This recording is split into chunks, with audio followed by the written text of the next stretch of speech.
So recently I was in an antique store in St. Paul, Minnesota, and I came across a pilot's handbook for an F4F Wildcat, which I thought was pretty cool.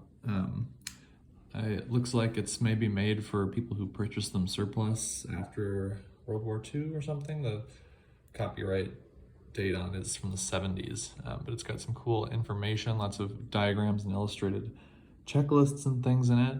And I wanted to share this bit with you. One of the most interesting things I found is the flap system. So apparently the Wildcat had a pneumatically operated flap system, which I'd never heard of before. And it's powered by vacuum suction from the carburetor throat. So the low pressure area in the carburetor venturi creates suction, and that draws air through these lines, and there's these pistons attached to the flaps, and drawing air out of the top of the pistons while the other side is open to the atmosphere creates a pressure difference over them that moves the pistons up and lowers the flaps. And then raising the flaps,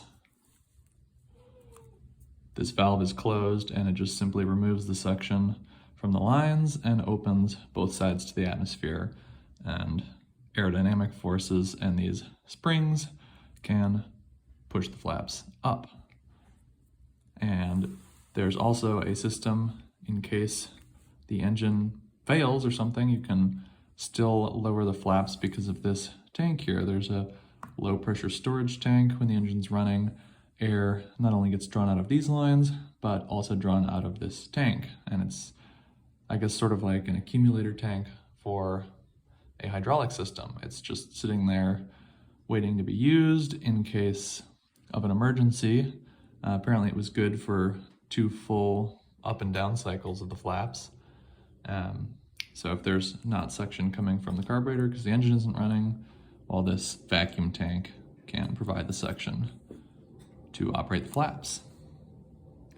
Yeah, I don't know, I'd never heard of a pneumatically operated flap system before. I thought that was interesting. So I just wanted to share that information with you all.